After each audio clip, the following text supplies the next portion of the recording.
you notice anything different about the chat setup today?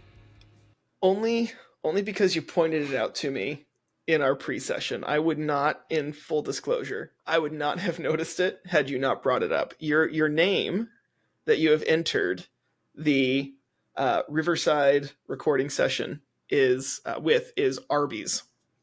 Do you know why that is? Because you had a double stack beef and cheddar? Because I have the meats. Oh my gosh.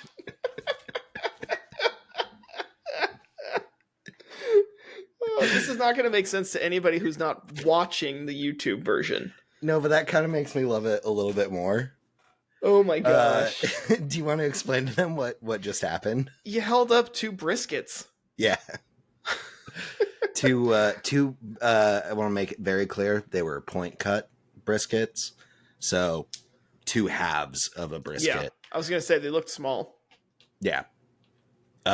So I'm throwing a birthday barbecue for myself tomorrow, and I'm making all the guest briskets, but I feel like some of your cold opens have been what's a nice way to put it? Like you had the giggly pasta one. I forgot about that. Yeah.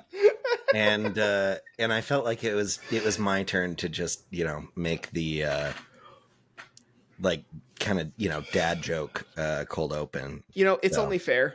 I put up a Facebook post recently with these kind of conversations that Alyssa and I have been having, where I'm just being Captain Obvious and just stating the complete obvious and just royally pissing her off.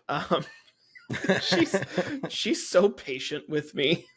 I mean, she would have to be married to you. Well, yeah, that's true.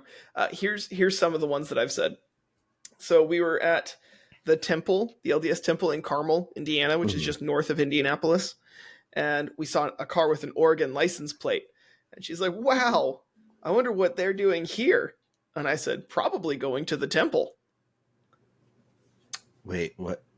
Why? Because we're at the temple. We saw a ar with an Oregon license plate in the parking lot. I see.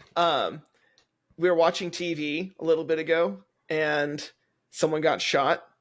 And she goes, wait, I didn't see who got shot. I need to know. And I said, the sheriff. But interestingly, not the deputy. Oh, I think I did see this. My favorite one was, I said, this was like months ago. And she actually reminded me of this one. Or, oh, no, wait. I found it in a group chat that I sent my brother or my sister. Anyway, I said, Ich bin's Menschone. And she goes, oh, yeah. Was that German and Polish? And I responded with, da. Anyway. Oh, man. Okay. Anyway. Well. So that was our cold open. Welcome to we're back to our political topics, but this is Agreeable Disagreements, a podcast where 2 friends with differing ideologies talk about events from the week's politics, and that we've done some weird episodes last couple times, but this time we're refreshed and we're ready to dig into it again. That we are. And we're actually going to start with a quiz for Andrew that you guys can take at home while you're listening. So I'm going to start out by saying this quiz is out of 22 points. Okay. Or 20, because there's one question where I give my students 3 points. But if you want to count that together as just 1 point, that's fine. Okay. That would take it to 20, because we can even start with that question here in just a moment, and you'll see why I count that as 3. But for those of you who don't know, I'm a social studies teacher. Right now I'm teaching 5th grade social studies, which in the state of Indiana is United States history. And we are at the part where we've covered the Revolutionary War, and now we're talking about the actual civics portion as it applies to them. So the Constitution, what it says, how it dictates the separation of powers, and all of that. And so this quiz specifically is about the basics of the Constitution and Congress. I feel like you're setting me up for failure already. I don't know, man. Hey, we took the same AP government class. Really, really easy, and only an idiot would fail. Okay. Well, to be fair, who was Taft's vice president? Man, I don't even know that. Yeah, exactly. That was my point. So to be fair, this is a hard test, and I made it to be hard. My students get the benefit of guided notes that they have taken that they are allowed to use on the test. Okay. And I even saw that they were not doing it. They were not doing the guided notes right, in the sense that they were wasting a lot of their time talking instead. Wait, is this just a civics test, or is this a citizenship test? Civics. It's just about basics, an overview of the Constitution and Congress. I think I already failed because when you posted it on Facebook, I thought you said that it was like a mock citizenship test. No.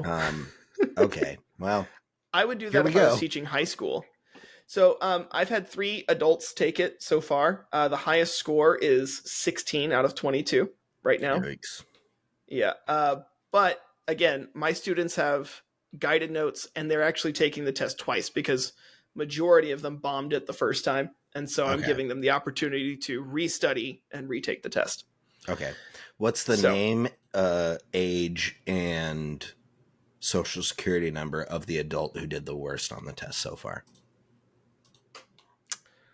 Don't actually, Cameron. I don't know the social security number or any of that, but I can tell you. Don't tell me any of that. Okay, I will not name names. But the person who has scored the lowest is a former chemistry teacher at my school. Okay. And she doesn't listen to the podcast as far as I know, so she won't. I'll tell Amanda, if you are listening, I'm sorry. You just named names. I'm sorry, but you scored the lowest so far. We'll see if Andrew can score lower than you. Okay. All right. Wait, that's not the goal. Okay. So I'm actually going to take the test with you here. So I'm going to type your answers. That way we can get a good score at the end. I'm just going to type them as you say them. Okay. So your first name is Andrew. I'm going to type that. I'm sorry. What is it? Arby's. Thank you. Okay, done. So this first section is just basics on the Constitution. Okay. I will give you the choice here. Do you want to do it open-ended, or do you want me to give you the multiple choice answers that I have? Because I have a lot of, we call them EB or emerging bilingual students who, so one of their accommodations that I give is multiple choice instead of open-ended. I will let you choose. Do you want to do this open-ended or multiple choice? I think for the sake of expediency, because we do have a pretty heavy topic to cover today. And also I have to start prepping those briskets. Those don't take those are not short cooks. Well, no, I'm not cooking them. Excuse me. Smoking. Sorry. I mean, that's a form of cooking. God, I should make a food science test for you. No, I'm not smoking them today. I'm gonna wake up super early in the morning tomorrow and smoke them, but I need to put on my my binder and my rub and I see. Get everything prepped. Gotcha. So all right, so open-ended. No, I think the multiple choice, that would be quicker, right? Well, I gotta read all the answers in multiple choice. Oh, that's good. That's a good point. Yeah, I guess, you know what? Let's do open-ended. I believe in you. I was thinking that would actually make it, like, the multiple choice would make it easier for me. If you're reading it, it would make it easier. It would make it faster. But you're not. So. Okay. All right. So what is a constitution? Constitution is a outline of the structure and basic laws of a government. Ding. That's good. All right. The multiple choice answer I had for them to choose was laws that frame and shape how the government works. So nailed it. I mean, frame and shape, I feel like that's a synonym for structure. So I think wholeheartedly agree. So this is the 3-point question. What are the 3 branches of government? Legislative, judicial, and executive.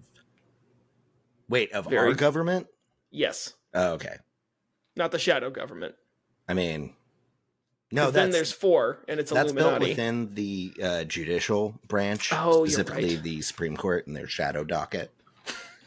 Okay, moving on. That's another episode. What is the main job of the legislative branch? To make laws. Good. I had to write laws, but that's equivalent. I'll take it.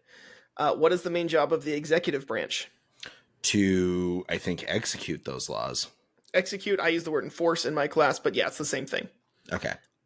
You could argue execute is a better choice, but when I say execute, these kids think, Well, so. yeah.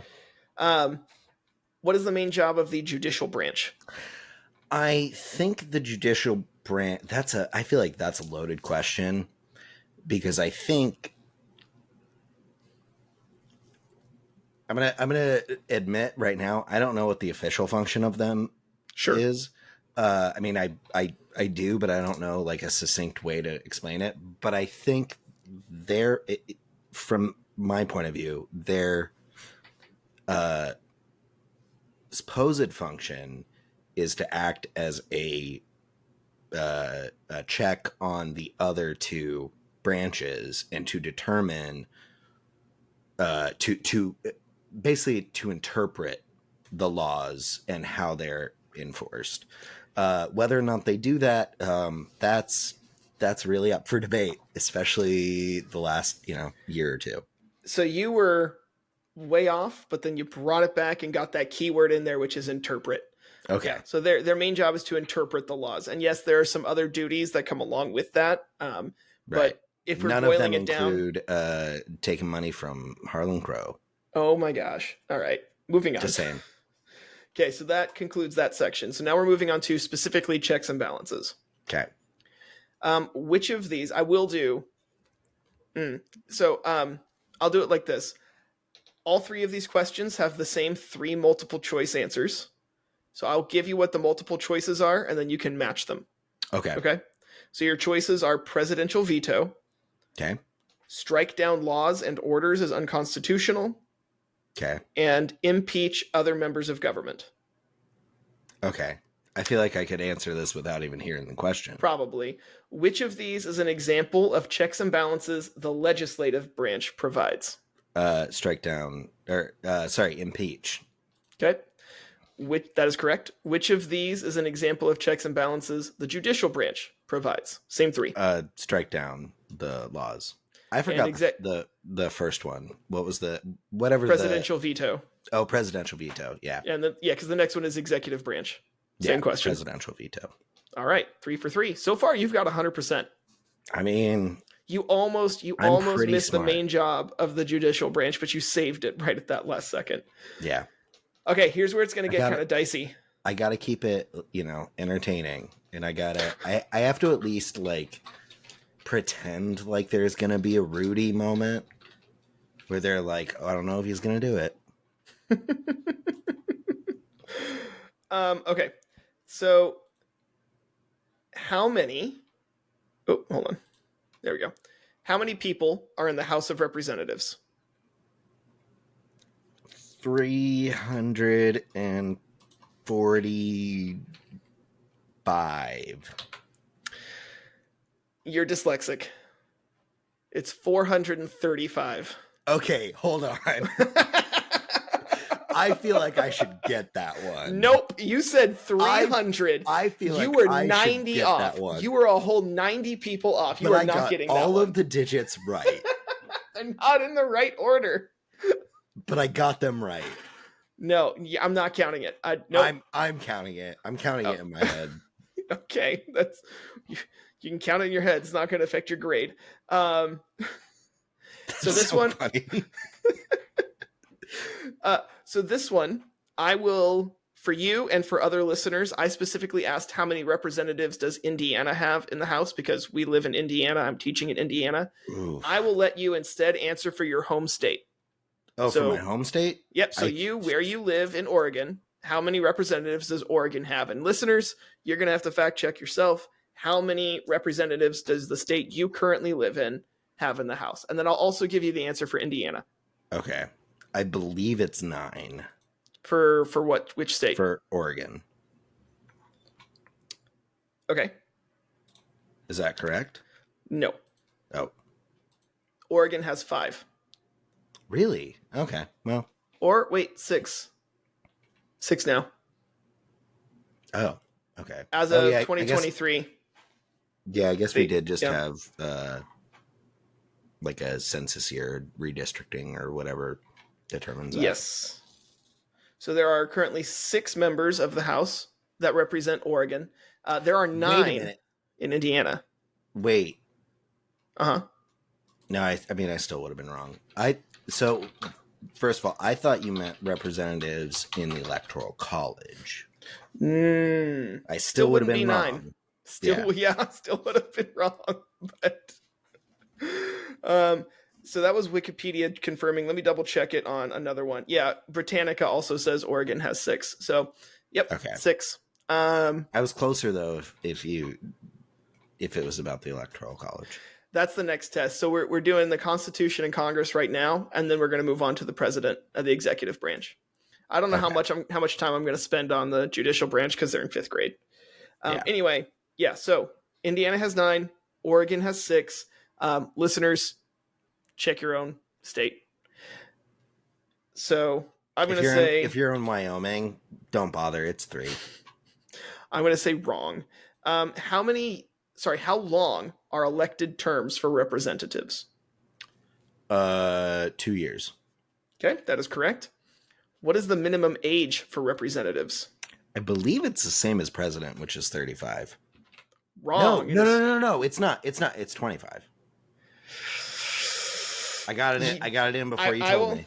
I will count it because you said you backtracked as I said wrong, which tells me it's not in response to me. So I will give it to you. Yeah, because I think AOC was 28, 27 when she got elected. Yeah, I don't know. Okay, easy one. How many people are in the Senate? 100. Good. How many senators does Indiana have? I'm not changing this one for your home state. Seriously? Yeah. 2. Okay. And that's why I'm not changing it, because it's the same for every one of them. Every state has 2. Exactly. So if you're sitting there going, what? I can't guess for my home state. Yeah, no, because every state is the same. How long are elected terms for senators? 6 years. Very good. 6 years. What is the minimum age for senators? I'm going to say 35 or sorry, 25. Wow. Wrong. It is 30.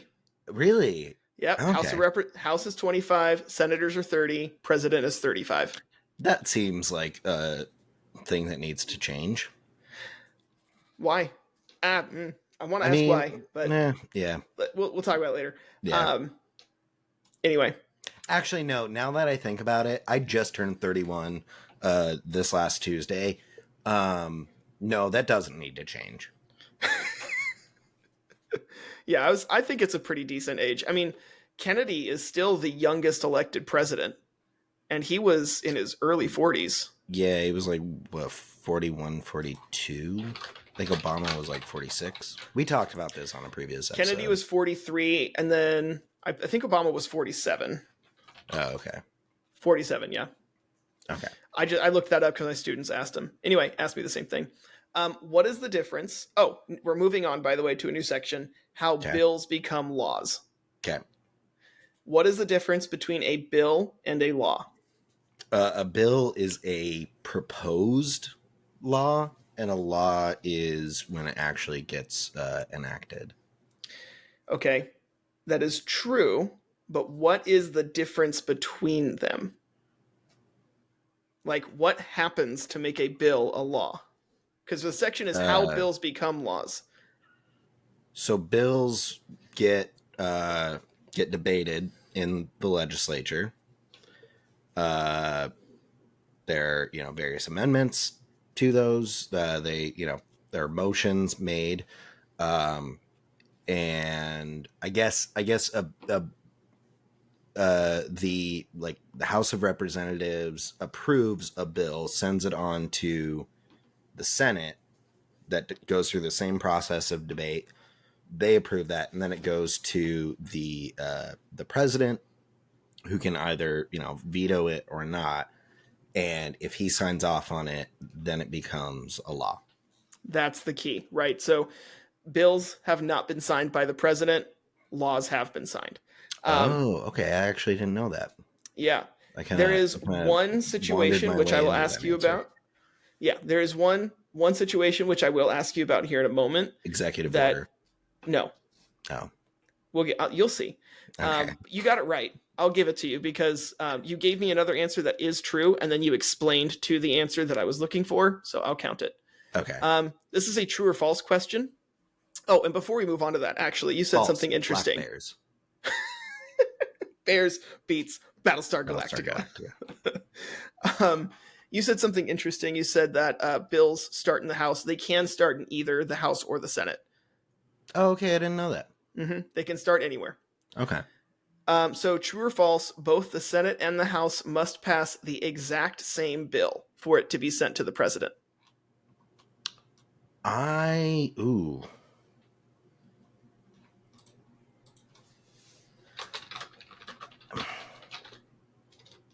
feel like this is a trick question, but I'm gonna go with my gut because I know that if the Senate does not pass a bill, it can get kicked down to the House of Representatives. So I'm gonna say that is. Wait, true or false? They have to be the same. True or false? They must pass the exact same bill for it to be sent to the president. I'm gonna say false. It is true. No, okay. Yeah, it is true.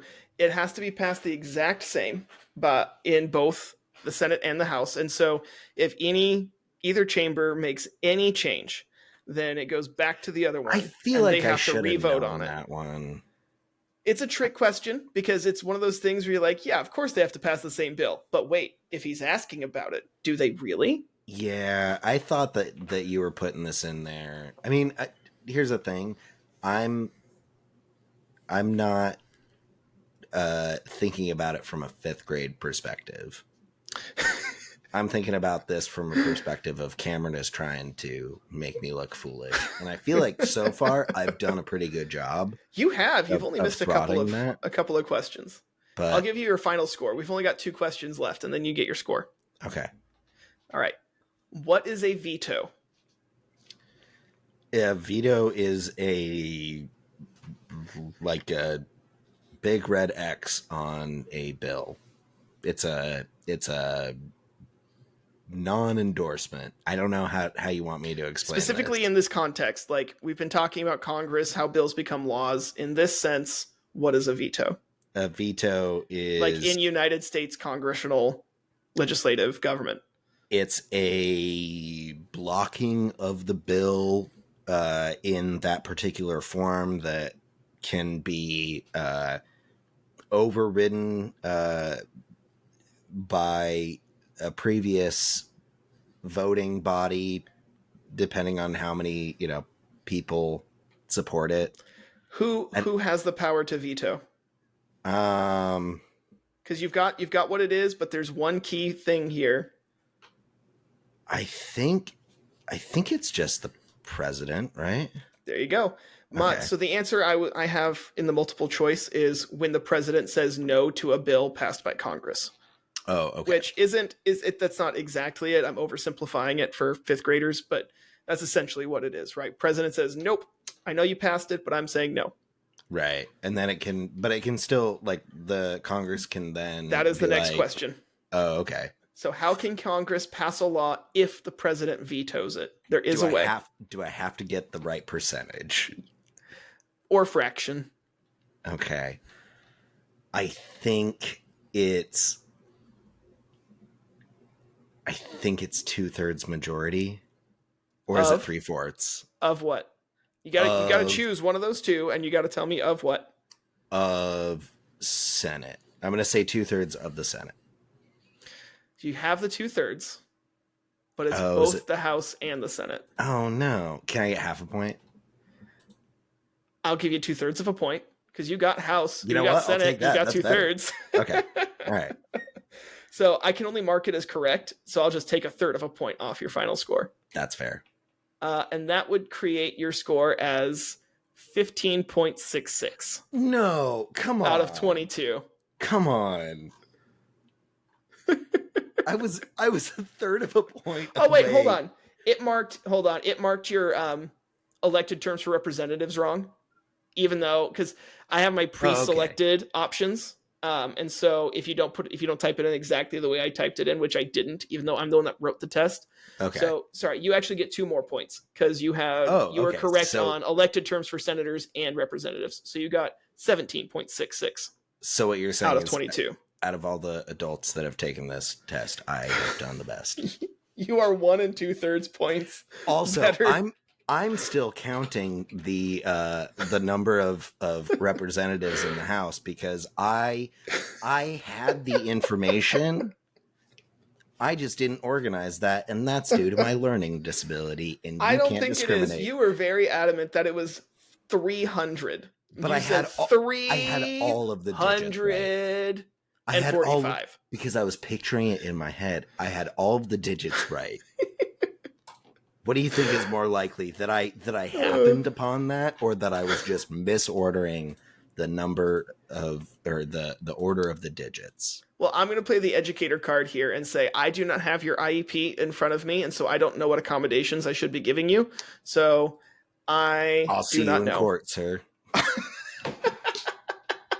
Actually, no. Really, what would happen is I would see you in Miss Trineri's office, and she was a pit bull. Oh, yeah. She was great.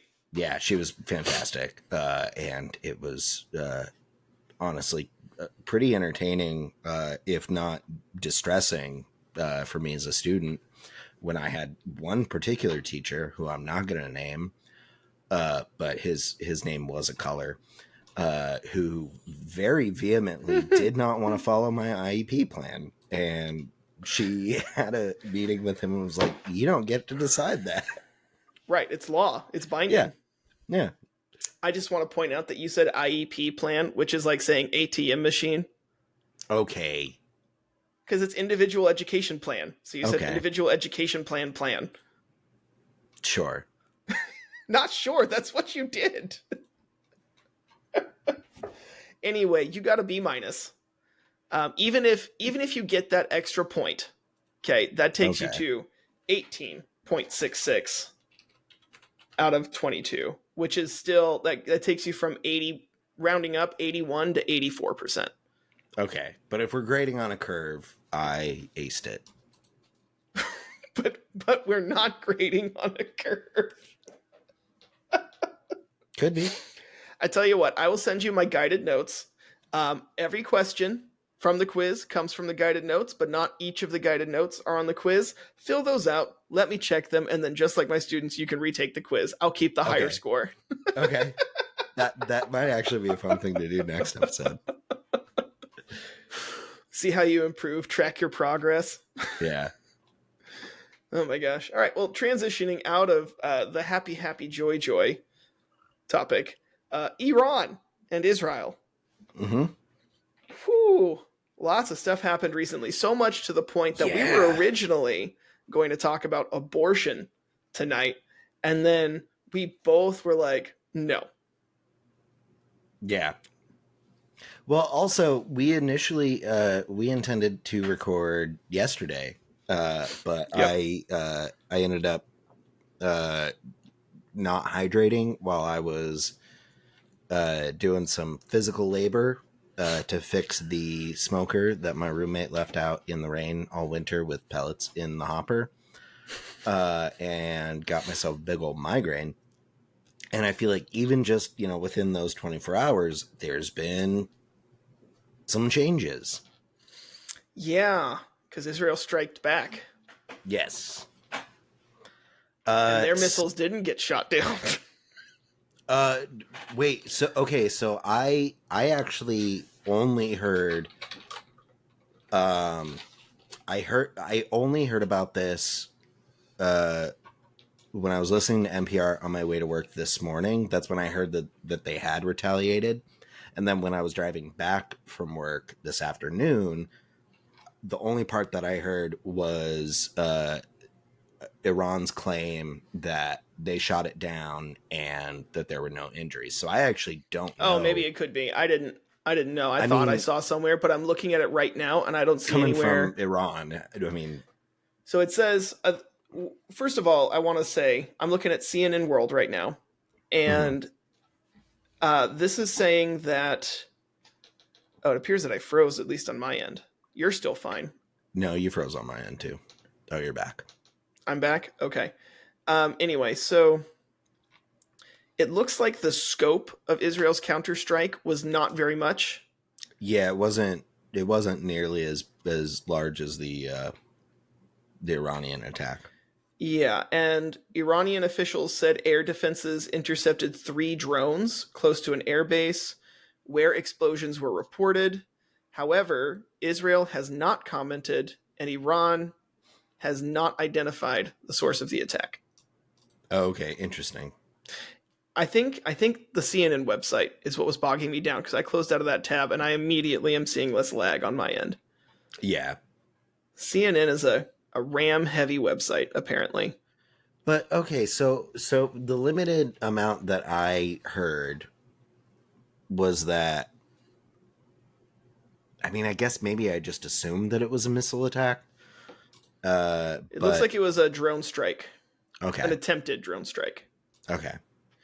However, I mean, 3 drones compared to Iran launching 300 missiles.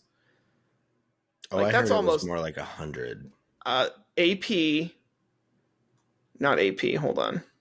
I mean, either way, I think there was one child that was injured by those. So I mean, they weren't successful. Well, it's because Israel has that Iron Dome. Is that what they call it? I can't remember. Yeah, there's Iron Dome, there's David's Sling, and then there's Arrow, I think. Yeah. I'm not sure what all of those are, but... So according to the Associated Press, Iran launched over 300 missiles in an attack late Saturday night, and Israel, working with a U.S.-led international coalition, intercepted 99% of the incoming fire. A handful of missiles managed to land, causing minor damage to an Israeli military base and seriously wounding a young girl. Yeah, that's the young girl is the one that I heard about. Yeah, so all things considered, I feel like Israel got pretty lucky with that.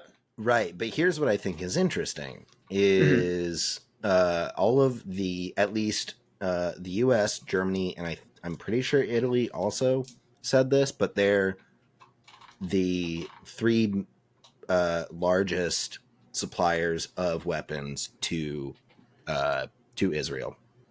I think all of them said, hey, don't be too hasty. And Israel was like, we're going to make our own choice. And we're definitely going to, defend ourselves against it. I don't remember exactly what was said, but I think the tone was like an unprovoked attack. Which I think is interesting because it certainly was not unprovoked. I mean, we can talk about that in a second. I will say, I lost my train of thought. What were you saying? What was the first half of what you just said? They said that they're going to make up their own choice. Oh, right. Not to respond too hastily. I will say, like, even Iran is playing down the situation. So the fact that both sides, they will. So here's the thing: there's 2 reasons why they would play it down, right? One is appearing strong themselves, saying, "Oh yeah, Israel tried and they couldn't even hit us. It was no big deal." Yeah. But then the other reason is, no, seriously, it's not a big deal. Not much happened. We don't even know what's going on yet. Yeah, I feel like they're taunting Israel, being like, "That's the best you got." It could be either one. It very well could be that. But if it's just 3 drones, it could very easily, in my mind, be, no, we just intercepted 3 drones. Big deal. Big whoop. Yeah. Yeah, I mean, I feel like it, and again, I don't know much about the attack that happened last night, but Not a lot of people do. It's developing as we speak. Yeah, I could see a possibility that it was like Netanyahu, was talking a big game, for lack of a better term, fucked around and found out. I'm gonna mark clip. Yeah, sorry. Look, I hear the kids saying it these days. We got to keep this show relevant. We hang out around very different kids. My kids are all no cap, yo. They're Hella definitely sus. saying that. They're not saying it around you, though. They're saying that first word. They're not saying the around and find out thing. I don't think they know what that is yet. Anyway, keep going. Anyway. Netanyahu screwed around and found out. Yeah.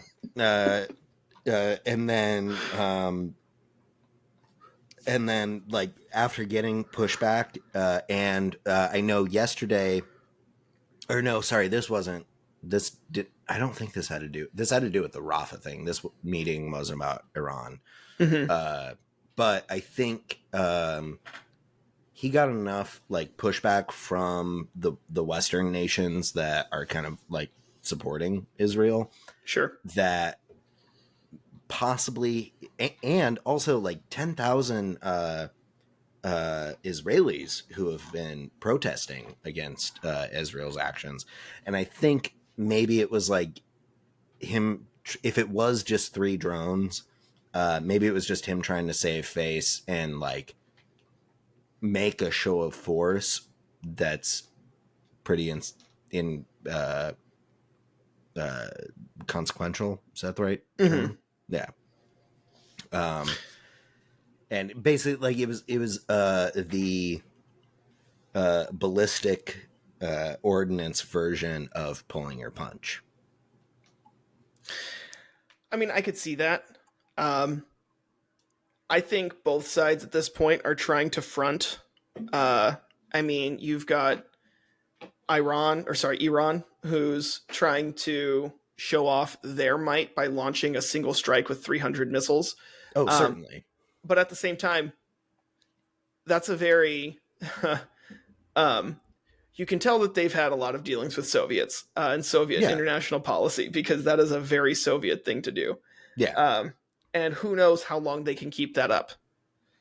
I mean, I would bet that it's certainly not longer than Israel can keep it up, particularly if we continue to pump in as much money and send them as many weapons, and they continue to be one of the largest exporters of their own weapons that they've developed, particularly in the case of drones and higher tech weapon systems. Israel can go, indefinitely, which is why they have been. However, I mean, well, not however. I think, because Israel, you make a good point. Israel's got a lot of backing from a lot of different international groups, whereas Iran sort of is that backer of international groups. But they're also receiving backing from, Russia, a little bit from China. That being said, I feel like both sides are kind of puffing up their chests 100%. right now, which, they're both just trying to be like, don't mess with me, don't mess with me. Yeah. But they've been doing that for years. Decades. Yeah. I mean, I think Iran has more to prove right now, though, because they just had their big civil, I don't want to call it a war, but upheaval, shall we say. And so, like, their government has been reshaped and reformed in the last couple of years. Mm-hmm. Their government is trying to establish themselves as a power to be taken seriously. Whereas Israel's already being taken seriously. And Iran has such a long-standing contempt for Israel. I mean, I remember in the 2012 Olympics, Iran almost pulled out because they said, if you look at the logo for the 2012 Olympics in a specific way, it looks like it could spell out Zion. Yeah. So we're pulling out. And I don't think they did pull out, but they threatened to over something so trivial. Right. I think Israel is in the right, at least in this one. I think I if don't, because at least in this isolated case, Israel started it. Israel are you on referring to the bombing of the the February annex? 19th. Yeah. Not an annex, an embassy. No, it was an annex of the embassy. Okay, it was still part of the embassy. It was It was on still diplomatic Iranian. Iranian Yeah. ground. Yep. And regardless of, I know that they said that, and it's likely true that it was a kind of a meeting ground and a planning ground for, military planning, but I'm willing to bet pretty much any embassy is, and it's real dicey to bomb a that kind of a building that is, unless it's verifiably being used for military strategic, and I mean I don't know what the UN's definition is, but embassies, hospitals, schools, unless they're like you can't attack those unless you have a really good reason. And just because 7 Iranian generals were meeting there doesn't necessarily make it a good reason. I'm not saying whether or not, it was or wasn't. What I'm saying is it's dicey, and they decided to launch an attack on that. And the response from the Iranians was then to launch missiles at U.S. bases in Iraq, which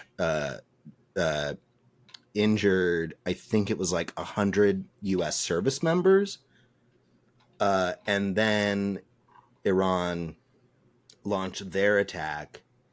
And I mean, really, like Israel is just being, I think it's indicative of what they've been doing throughout this whole campaign since October 7th, is they are not thinking about potential consequences of their actions, and they're taking, it's not necessarily them that's risking stuff when they make decisions, and they're not caring about, who else is going to be affected, which is why I'm really disappointed in, the US government, the German government, the Italian government for not taking more of a stand to be like, hey, like, you have a right to defend yourself. You don't have a right to induce a famine, to try to eradicate a nation that possibly has some claim to sovereignty, or, at worst, an ethnic group. So a couple other things to go on here. This was not an attack on a base or on an embassy. Consulate is actually what it is. We've been saying embassy, but it's a consulate, which is not a whole lot different, but it's different enough to make the distinction. Anyway, it was a consulate compound not in Israel, but in Syria. In Syria, yeah. In Damascus. But it was and it was on April 1st. Okay, what am I thinking? Oh, February 19th is a different thing that I think I'm going to bring up later. Okay, let me Google that. That was the slaughter of 100 people as they were trying to receive aid from a truck that was led into Gaza. Oh, okay. We can talk about that in a second. Anyway, let's stick to this first. I think so. Here's the thing: they targeted only a certain part of the compound, not the entire thing, specifically so that only 16 people, or to minimize casualties, and 16 people were killed, right, including a high-ranking commander from Iran's Islamic Revolutionary Guard Corps, Brigadier General Mohammad Reza Zahedi, and several other IRGC officers, many delegations. Oh, sorry, that's just something else about how people said they claimed it breaks the charter of the UN. Right. Which it may, and it's dicey, and I'm like, I'm less I don't necessarily have a problem with like whether or not it was legal. What I have a problem with is that worth the consequences that could have happened and the consequences that did happen for us specifically, and the 100 service members who were injured in Iran's retaliatory attack on the base in Iraq. So I'm going to say, you could argue that it's a brash action, but when I look at the decisions that Israel has been making in this war, it seems very calculated. And so I would totally agree, but I think so, that the reason the ends that they are calculating to meet, I think you and I have very different opinions on that. So, I mean, yeah, but here's the thing. I think that they weighed the consequences and decided that, yes, if we can execute this correctly, we're confident that we can defend ourselves from potential repercussions. And I think that's their absolutely defense, true. well, and I think that defense that they held up against those 300 missiles from Iran kind of proves their point. Yes, they totally can. Because they're not, the problem that I have is that they're not the ones that are paying the consequences necessarily, because they are pretty safe, relatively. They have the Iron Dome. They have, David slaying, whatever those things are. They have a lot of weapons. They have a lot of funding. They don't, and they're receiving very little pushback from these other governments who are contributing to their ability to continue making those brash decisions that they really don't have any consequences for. So they can antagonize Iran, another nuclear power who. Okay. But let's be honest here. That antagonism is not one-sided. I would say certainly not. Yeah. No. Right. I would even argue that the antagonism coming from Iran is more serious because they're a significantly larger country, not only by area, but also significantly by population. They have a much larger military. I don't know how well funded their military is. I don't know the quality of their military or like their rockets, missiles, bombs, whatever. But yet, from my understanding, though, is that they do not have viable thermonuclear weapons. They have the ability to create them. Yeah. But from what I know is that they don't, they haven't shown that they have the ability to launch them, or that they've even enriched enough, materials, uranium, plutonium, whatever uranium, they're using now. 235, whatever it is. Israel absolutely does. So here's the thing. You look at their geography. Okay, let me just pull up a map of the Middle East. Not that you can see it, but it'll be good for me. I have a general idea. Israel doesn't have any friendly neighbors at all. Yeah, I wonder why. Well, here's the thing. I mean, it's not Israel's fault. It's not. It's Britain's fault. You're right. Entirely. You're right. That being said, they haven't helped themselves. Sometimes they have, sometimes they haven't. There have been several times where they have tried to have peace talks that have been refused. For example, the stuff going on in Gaza. Israel has sent tons and tons of ceasefire proposals that Hamas has rejected over and over and over again. Okay, but without knowing what those proposals are, I'm going to say those are disingenuous proposals. And if I were Hamas, I would probably not accept them either.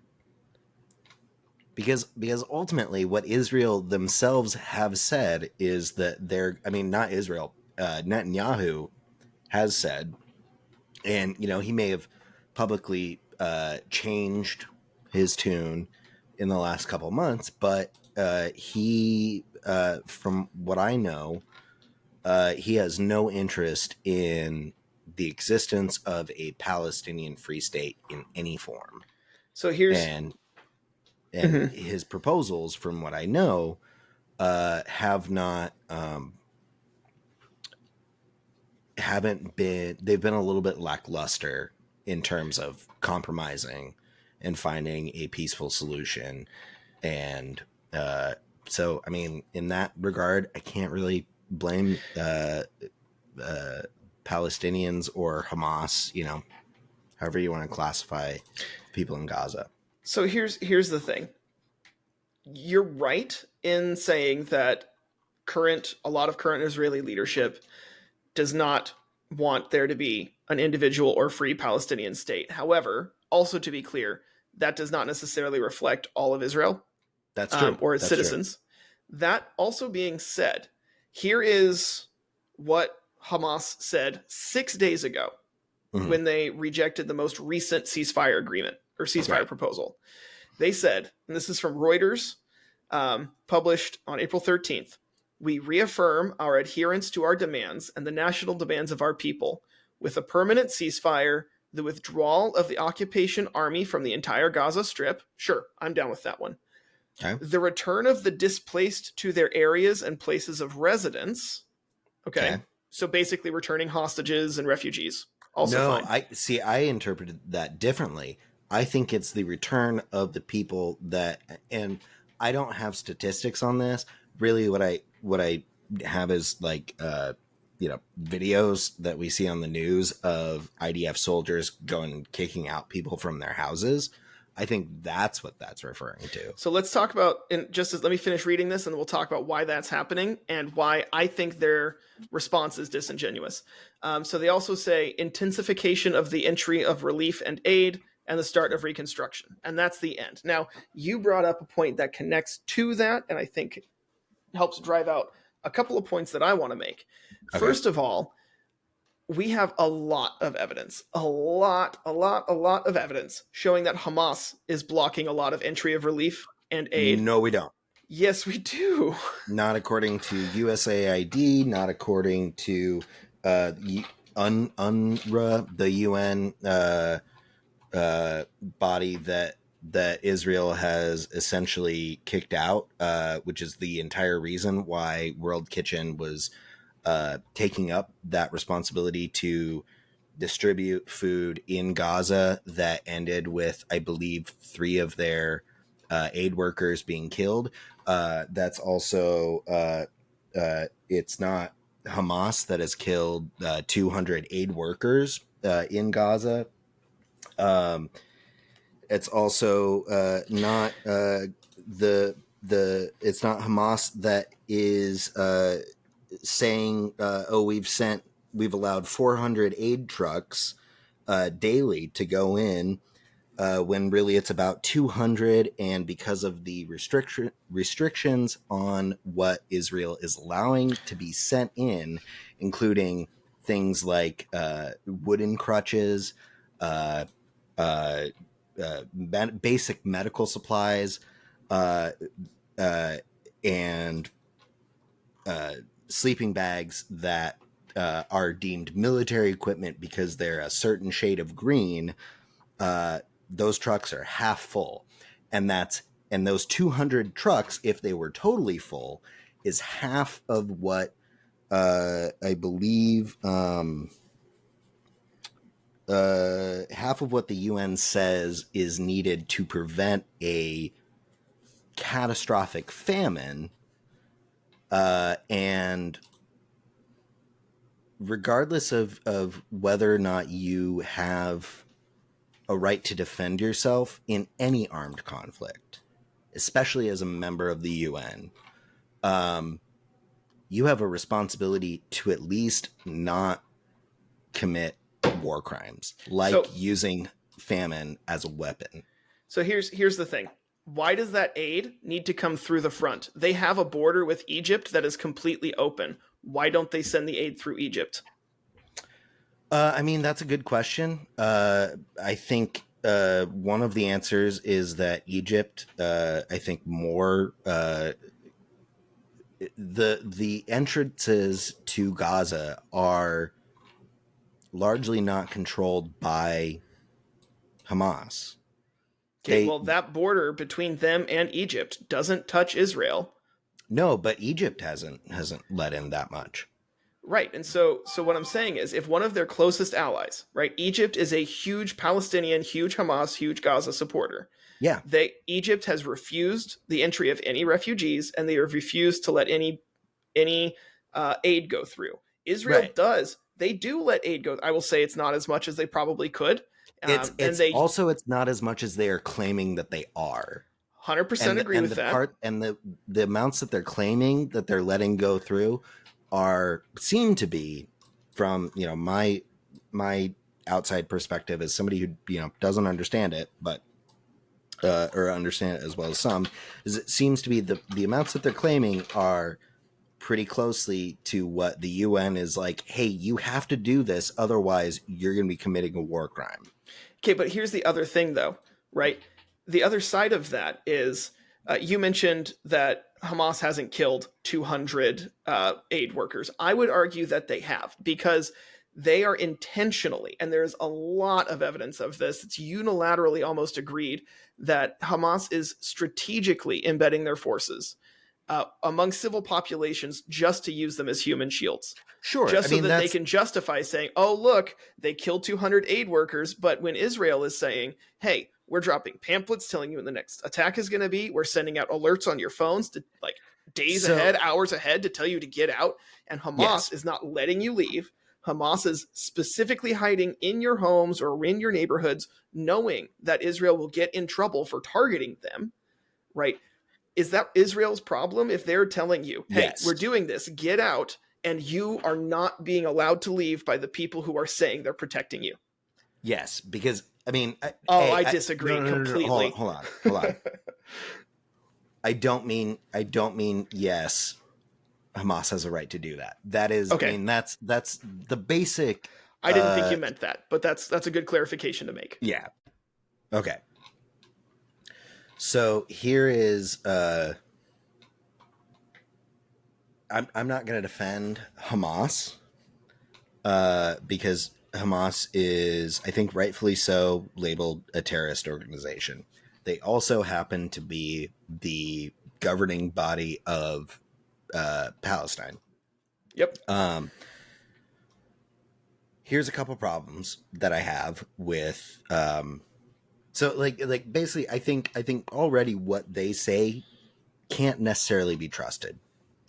The problem is that when, we hear reports of the 33,000 people, or 33 to 36,000 people, last I checked, who have died in Gaza, when we hear reports about the 80% of schools that have been destroyed, when we hear reports about the, I think, 59% of structures being destroyed in Gaza, we're hearing that from potentially, Hamas sympathizing Palestinian organizations.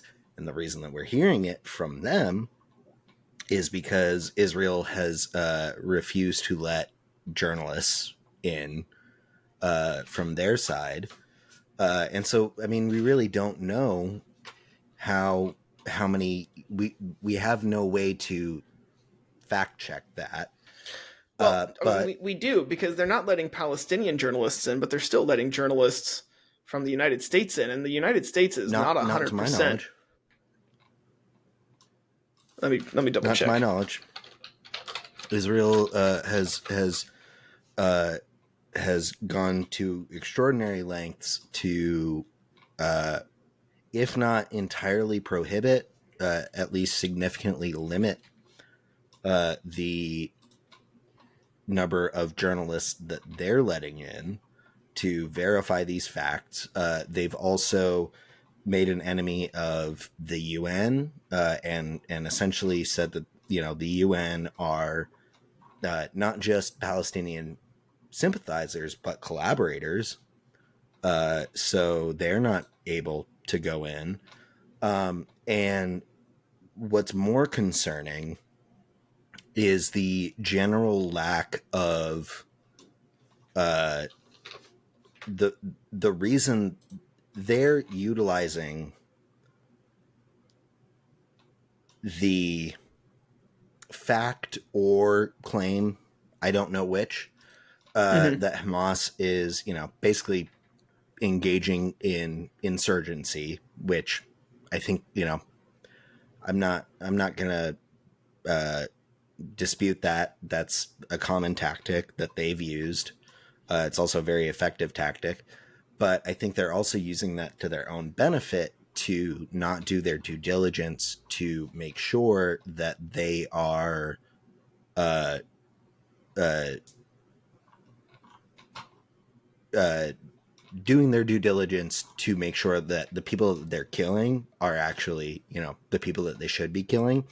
And part of that is because from this article that I just sent you, Mm-hmm. most of the ordinance, I don't, I'd have to reread the article to know exactly, but a lot of the ordinance that they're using are unguided bombs or dumb bombs. So they're not, super specific. The other thing that's really concerning is that the number of aid workers that have been killed, which the 200 that we know of that have been killed, I don't know the exact number that have been killed by Hamas or by Israel, but I am fairly certain that the majority of them have been killed by Israel, including the I think 3 workers who were killed from World Kitchen. Also, the February 9th or February 29th attack, where 100 Palestinians were killed while reportedly trying to receive aid from a convoy. And then most concerning is this article that I just sent you, which I think should be taken with a grain of salt because it's a recent article. And I don't think that there's been a chance to thoroughly vet all of these facts, but this Yeah, I'm looking through publication it, and a lot of it just says was revealed, but it doesn't say like by who, just by an by intelligence officer. by By 7 intelligence officers in the Israeli um, government military. But this publication is jointly produced by Palestinians and yeah, Israelis. I saw that, which is Uh, pretty cool. I yeah, think. but what this article is about this basically AI program that Israel, according to the intelligence officers that they interviewed, Israel started using 2 weeks after the October 7th attacks, and it's basically Israel has developed an AI system in order to determine who are targets and who are not targets. And if what is true in this article, or if what is in this article is true, they are not, they're kind of just taking this algorithm's word for it.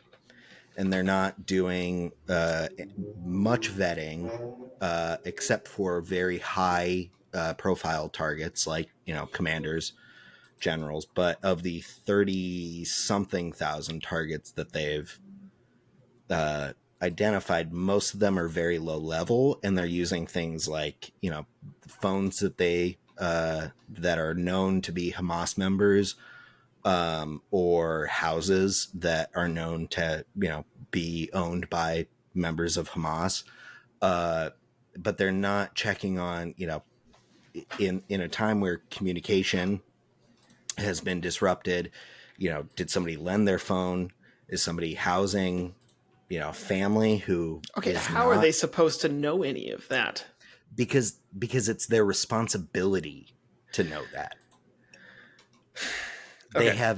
have a legal responsibility according to the UN, according to the Geneva Convention. They have a responsibility to make sure that they know at least enough to target a building that they see a supposed known Hamas member go into, and to know who else is in there, and to know that that the that there isn't going to be any collateral damage. And I think what this article talks about, but also what we've seen, is that Israel is not doing that. So, first of all, they totally are doing that. They are not. Okay. Yes, they are, because they wouldn't target an area if there was nobody there. All right. That makes zero sense for them. Strategically, militaristically, economically, there is No, no benefit from just bombing a random place. it's not. First of all, it's not random. Also, it absolutely makes sense for them to do that if their objective is, for lack of a better term, genocide. But it's not. And they won. I don't think I agree with that. Okay. And I think if you take the statements of not only Netanyahu but also other high-ranking Israeli officials, I don't think you can say that it's not genocide. as opposed to the official Hamas manifesto that calls for the extermination of all Jews worldwide. They're a terrorist organization. Okay. I'm not defending them, but I know they you're are not. not. They are not Palestine, But and you it's have one. Palestinians who are dying. But the only information that we have about who is or is not dying in Gaza comes from the Gaza Health Authority, and the Gaza Health Authority doesn't make a distinction between who is a combatant and who is a civilian. And because Sure. Israel is not letting figures. and because Israel is not letting in other independent organizations that can fact check that, I think strategically, we don't really know. The fact of the matter is, though, is that I believe I don't remember which organization it was, but it was something like the UN or USAID or something. 50% of people in Gaza are in stage 5, like famine category, which is like catastrophic famine. Another like basically the best level of like famine risk that anyone in Gaza is in is a stage 2, which is still pretty concerning. Or sorry, stage 3, which is still pretty concerning. And I think that is intentional. I think that there's been a gross disregard for the due diligence on the behalf of the Israeli government to make sure that they are not causing unjustified harm. And while they absolutely have a right to defend themselves and they absolutely have a right to go to war with aggressors, what supersedes that is their responsibility to make sure that they are not committing crimes against humanity, war crimes, that they're not intentionally causing starvation, that the people that they are killing are in fact people that they should be killing, and that they also are not killing people that they shouldn't be killing. And they absolutely have been doing all of those. So I'm a social studies history teacher. And specifically in my study, I have focused a lot on World War II and the era. I don't want to say and communism, but the communist era. Okay. And so we're going to include in that pretty much the Cold War, a little bit after that. And part of it is not just Cold War, like the war itself, but also like the different politics, policies. I'm not going to sit here and say that I'm an expert, but I have read more Marx than the average person who claims to be a Marxist. Sure. That being said, I have, during this time, I think what's happening is people are conflating genocide with what I would call the unfortunate standard of war. Now, what I mean by that is war is never pretty. There has not been a single war in human history that was not egregious and that did not have what we would consider war crimes today happening on both sides. Right. It has never happened. The famous idiom, war is hell. Right. War is hell. And not only that, but the victors get away with it, essentially. And I mean, the United States got away with war crimes from World War II. When they absolutely did. You're right.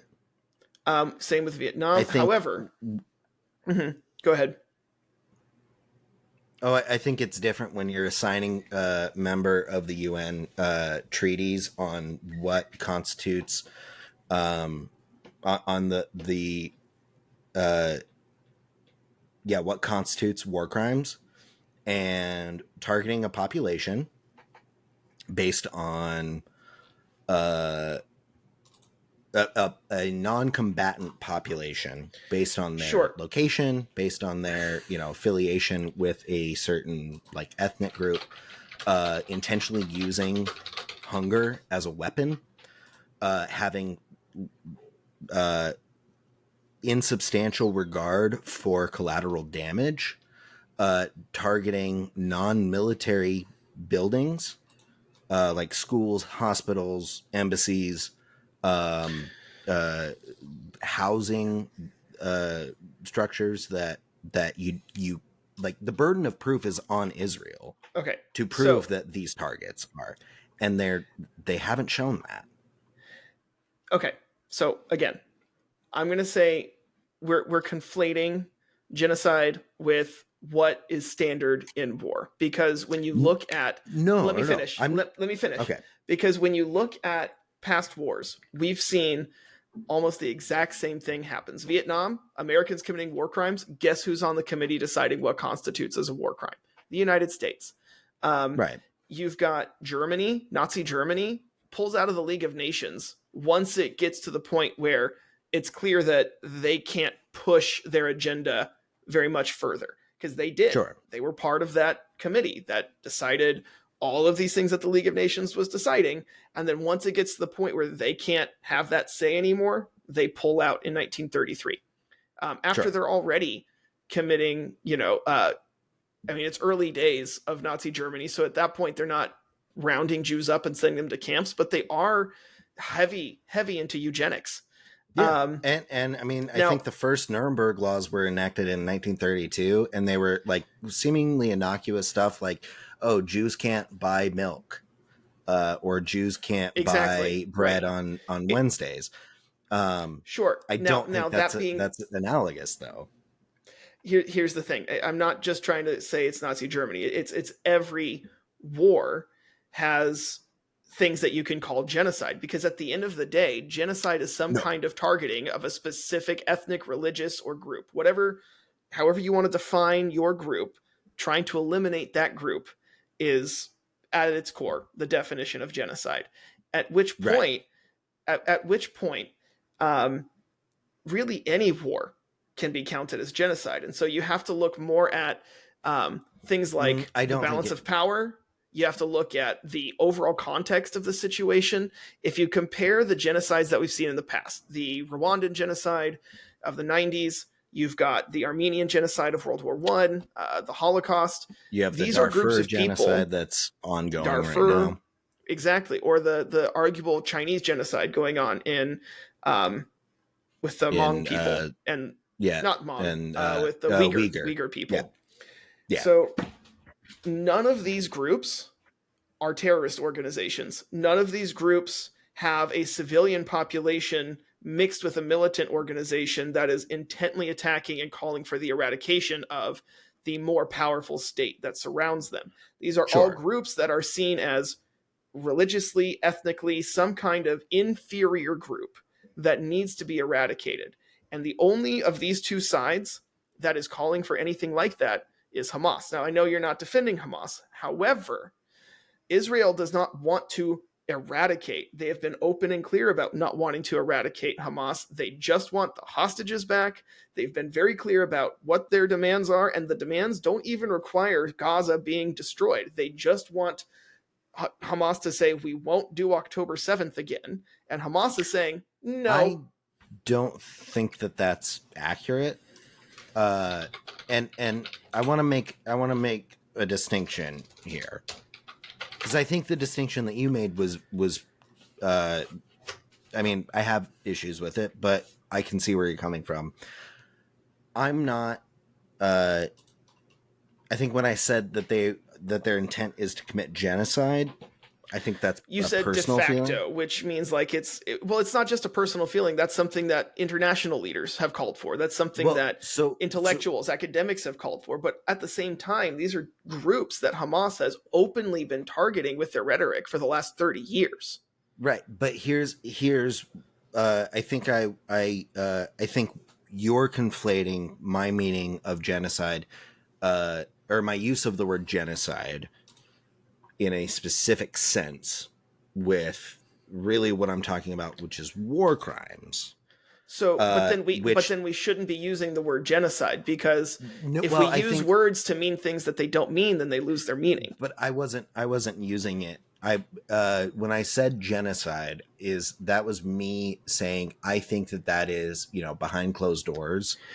I think that is the hope, and I think that could be an eventual culmination of Israel's actions. What I do think that they are doing now are committing war crimes by using hunger, all those things. And the context that I'm viewing that under are the very specific prohibited activities that the UN has listed in their document, that their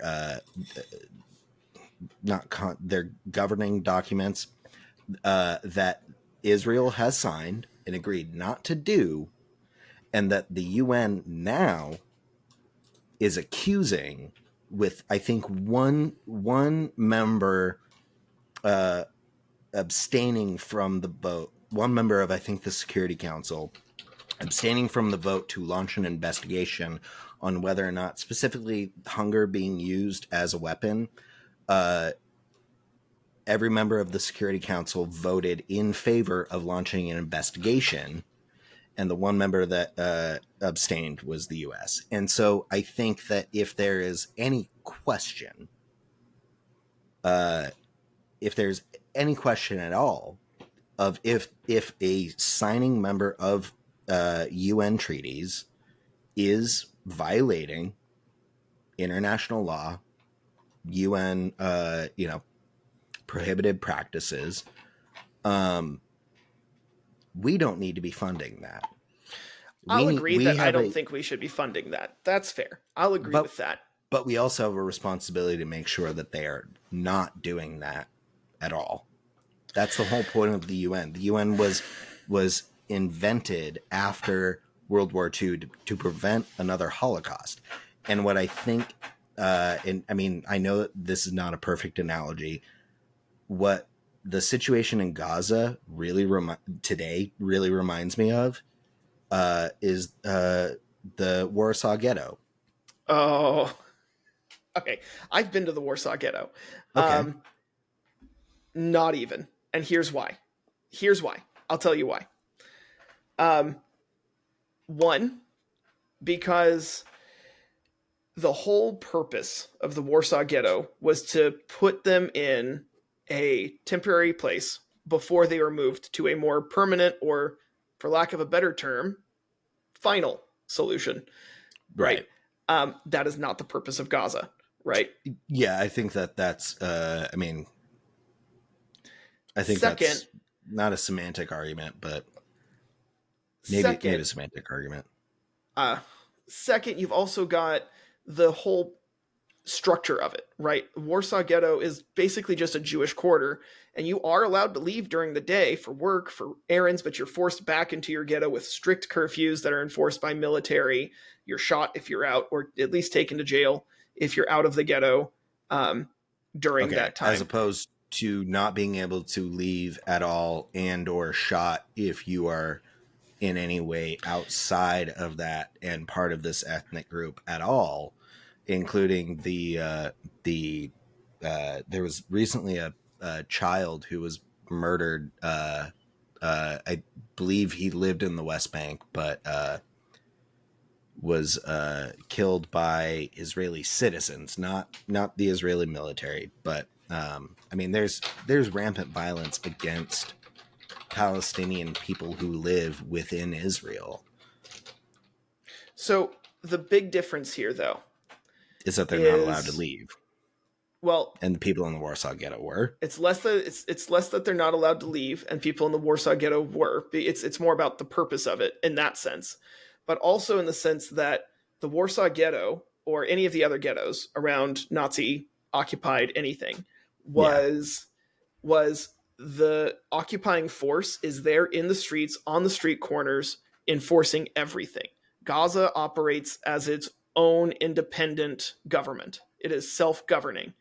And at that point, Israel's more enforcing a border like any other country, which I'm not going to say they're doing it right. I'm not going to say they're doing it correctly, but that's a very different enforcement than having soldiers at every corner, making sure that people are enforced by a curfew and, wearing their markings the way they should be wearing them. I can yeah. see how you I make the comparison, but I think it's a very basic I mean, comparison.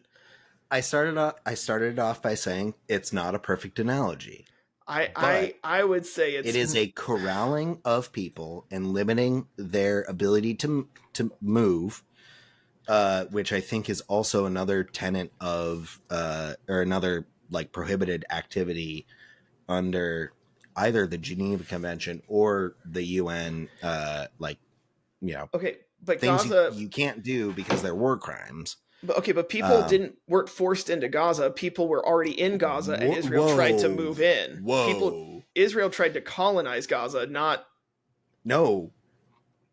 am Uh, I wrong there? I think yeah. I think that if you there is a way that you could really twist the narrative to make what you said accurate, but I think like let's call a spade a spade. Okay, let me double check that real quick. But while I'm doing that, my issue with the hunger, my counterpoint to the hunger point that you made, Mm-hmm. that's basic siege tactics, right? If any time you have had any war in history where you get to the point where we could either have this all out bloody battle and everyone's going to die, or we Yeah, can try and chill it out and have a war of attrition where we wait each other out. right. Casualties are significantly less, Yeah. and it benefits both sides. And usually it takes a Wait, lot what longer. benefits both sides? What are you talking Well, here's about? the thing: you can have a lot of people starve and give up and end up surrendering before the Okay. war results in a mass elimination, Okay. or you can have that mass elimination. So when I say it benefits both sides, I mean by that specifically more people survive, more Okay. people come out of it alive than I had it don't been an agree. all-out war. And I think more importantly, one of those explicitly and very clearly by the definition of war crimes is a war crime. So I'm not Using gonna. hunger as a weapon is a war crime. Intentionally causing famine, not doing your due diligence to allow aid. That's even a separate part of what the UN lists as a war crime. Not allowing for proper aid or targeting aid workers, or not doing your due diligence to make sure that you're not targeting aid workers, which is a very easy thing to not do.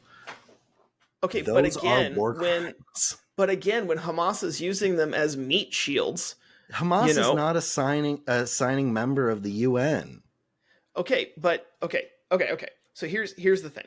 Let's think of it from Israel's perspective here, because I'm not going to Sure. sit here and defend using hunger uh, as a weapon. It I'm kind gonna of it kind of sounds like you're defending the governmental body that is using that, the one that we're allied with. okay. If I'm forced to take sides, then yes, I would 100% do that. And I do think, as much as I don't agree with all of their methods, I do think the reasoning that Israel has for what they're doing is stronger than the reasoning Hamas has for what they're doing, in the Right. sense that it's I'm not retaliatory instead of instigating. sure. I'm And not again, uh, defending. Honestly, I don't really have an opinion on who I think deserves to be right. What I'm looking at is uh and I'm not what I'm looking at is an Israeli versus Palestinian uh but the issue isn't Israel versus issue. Palestine. The issue is Right. Israel versus Hamas. And because But Israel versus Israel, Palestine is very different. but Israel as a country, as a nation, has agreed to uphold a certain standard of conduct. They're the ones that we are providing a hell of a lot of support for. Uh, and they're not living up to that. And I sympathize with the Israeli citizens who don't agree with them, but also those Israeli citizens are not dying because of this conflict. However, I fully don't support Hamas. I mean, I agree that they're a terrorist organization. Um, So here's the but thing. the Sorry, go ahead, Palestinians, finish. the Palestinian citizens who don't agree with Hamas, they're still they're still dying, and I think there's pretty good case to be made for them being actively targeted, or at least negligently targeted and killed, and none of them are signers of this international treaty. So, I mean, I think like there's a reason why these things are called crimes against humanity, because every human has a responsibility to uphold these certain standards. At least I think that's the intent of it. So here's the But thing. Sorry, Israel no, made a go ahead and conscious finish. choice to Israel, sign it. they are making a conscious, not only did they make a conscious choice to sign it, but they are making a conscious choice for all of their actions. And I'm not going to sit here and say that, oh, it's okay to use hunger as a weapon, but I will say I I don't know what we're expecting them to do, because here's the thing, right? If they're screwed either way. If they don't let the food in, they're committing war crimes. If they do let the food in, they're also feeding the people who are attacking them. And why would they do that?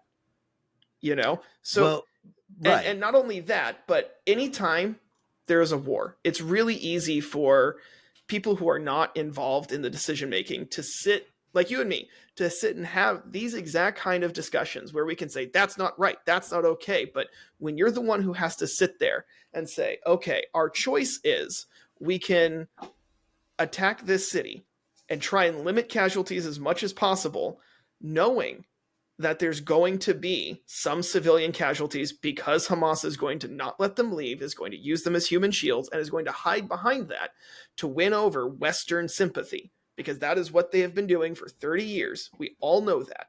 Right. If we can do that, that's option A. Or option B, we do nothing. And No, then that because just teach. those aren't the two options. Well, what's the other option then? What The is, third because option is that you put in the work to make sure that the people that you're killing are the people that you're killing. You also I think regardless of your justification for going to war, you first have a responsibility to not commit war crimes. so That then supersedes your care and your respect for human life supersedes your desire to or need to go to war or defend yourself. That is part of the binding documents that the UN has. Well, then the United States has committed tons of war crimes just in the last 15 years. 100%.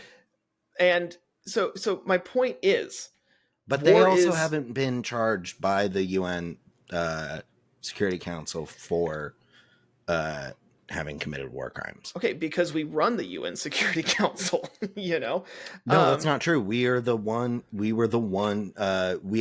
didn't vote against it. We abstained. But however, I think the other 15 members of the Security Council, or however many members it is, did vote to at least investigate Israel for doing that. But I mean, like, I'm not saying that I'm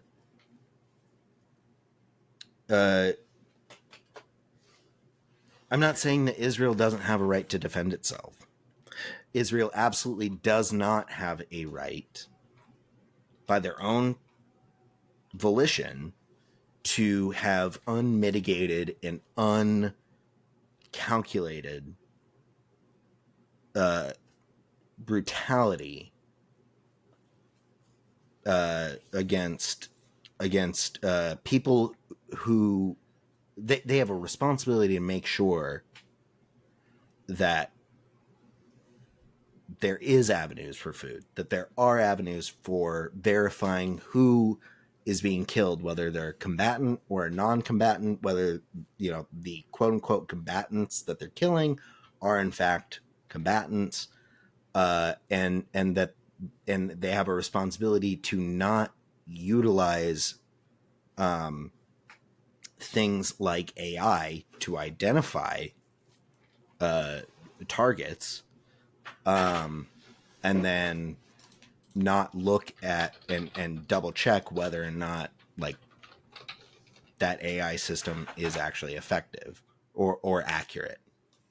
So, I mean, I agree with you on a lot of that. My problem doesn't come down to any of the points you're making. My problem comes down to, I think people, in particular in the UN as well, have an unrealistic expectation of war, because it's so easy to sit in a peacetime and say this should or should not be allowed.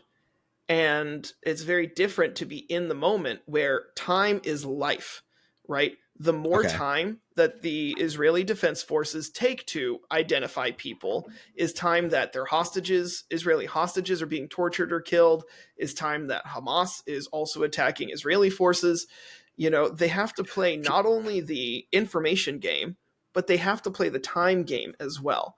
And, you know, sometimes that's not going to line up. I mean, heck, Obama, under the Obama administration, we had... Okay, am I better now? I think so. There might be a little bit of lag.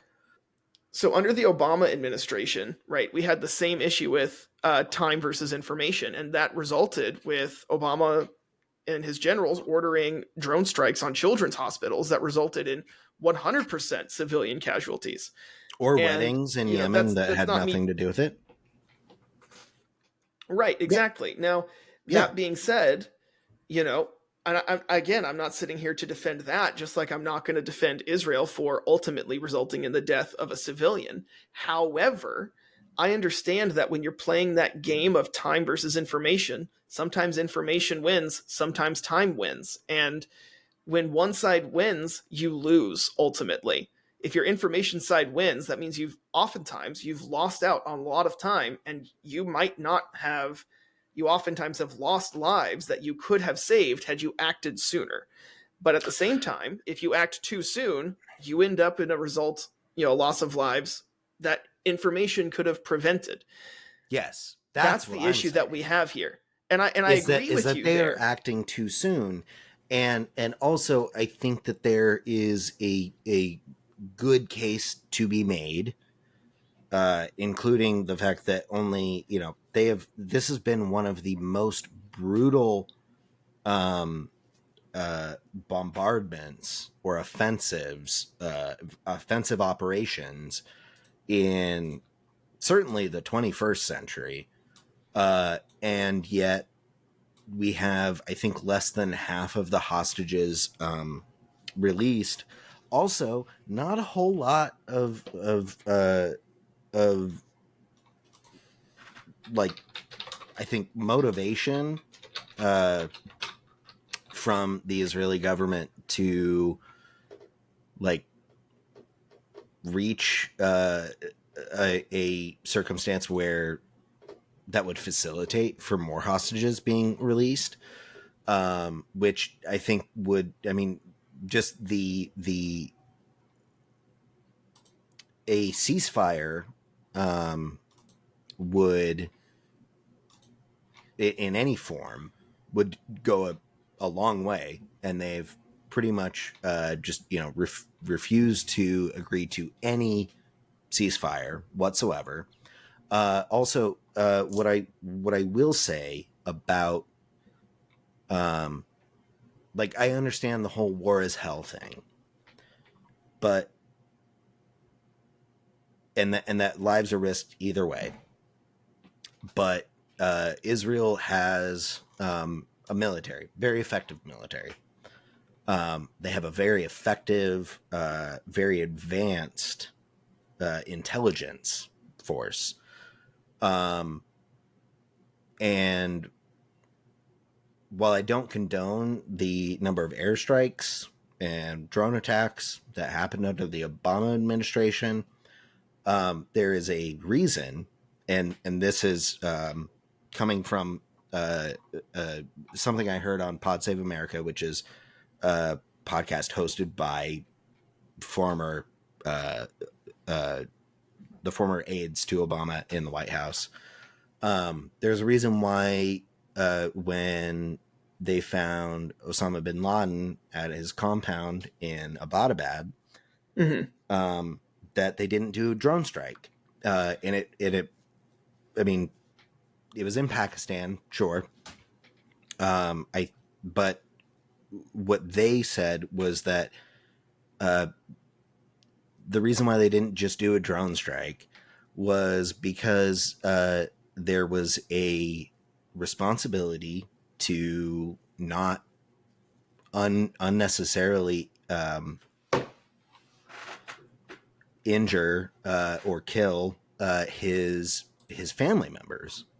So they went in there with two stealth attack helicopters. Thankfully didn't end in the loss of life. It did end in the loss of one of those attack helicopters, and which potentially presents a security risk. So it wasn't without its cost, but there is a way to do it. And the way that Israel has gone about it, I think, has been more than is necessary in terms of force, has been less than is necessary in terms of intelligence gathering, and I think it's been less than effective if the desired outcome is the return of the hostages, particularly because there were 240 something hostages, and yet because of this conflict and the refusal to reach a ceasefire agreement or even let up on the bombings or be more scrutinizing in their decision making, has also led to 200 aid workers being killed because of either random happenstance or their negligence to coordinate and pay attention to when aid workers are in certain places, which they definitely have all of that information available to them to make sure that they're not bombing a place that World Kitchen workers are in, and also didn't even need to have World Kitchen workers in, because Jose Andres started that because Israel refused to work with the UN body responsible for distributing food. So at the same time, Israel has released twice the amount of hostages that Hamas has. It's okay.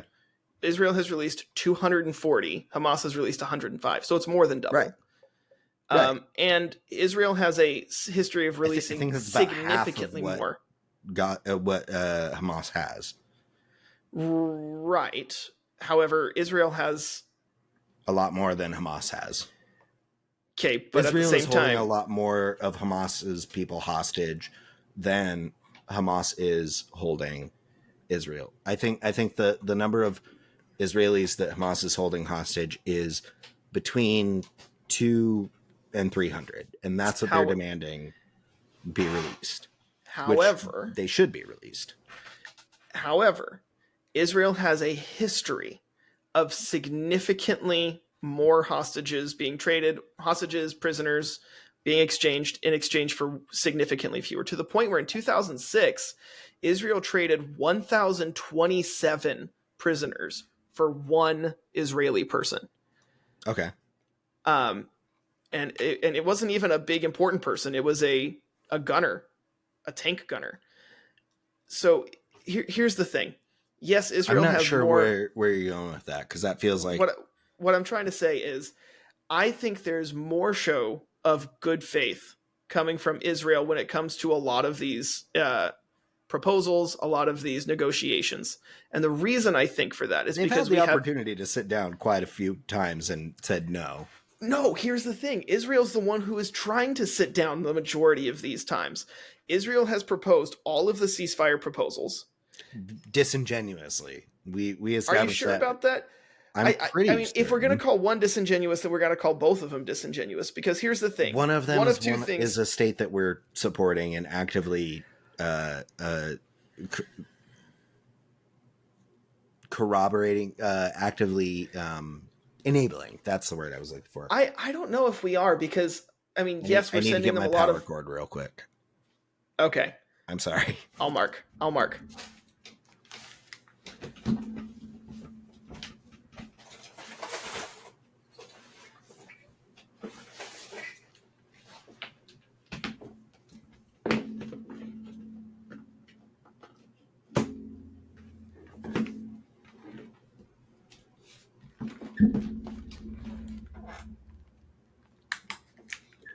I'm sorry. That was really bad timing.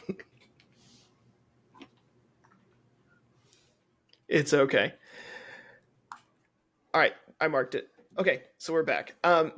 What I'm trying to get at, my whole point here is not that I think Israel is acting the way they should, but that nobody acts the way they should in war, because when you are actually in war, it is very difficult to make those decisions, and it's very difficult to justify the 100% clean moral path when you know that slightly bending the rules is going to save hundreds, if not thousands, of more lives. I mean, look at the nuclear bombs we dropped on Japan. Our whole reasoning for killing I may 100% not be the best civilian person to use that casualties, argument against, or use that argument with. but our whole justification, you can agree with it or not. I'm not going to sit here, because I have the debate every year with my students when I teach that. Every time I teach that, is the whole justification was, we can have this war slog on for 6 more years and lose hundreds of millions of people, and not to mention the economic costs, or we can end it now. And yes, everyone who dies is going to be a civilian, but it'll end now. Right. And you have to weigh that cost of millions over time or hundreds of thousands now. When you're in a war situation here, Israel has to weigh, okay, do we let them continue to attack us, murder, rape our civilians like they have been, or do we hold their food back and make that happen less? And even though holding No, food you back is don't. a war crime, Because even though again, you signed a treaty saying that you wouldn't do that. You signed a treaty.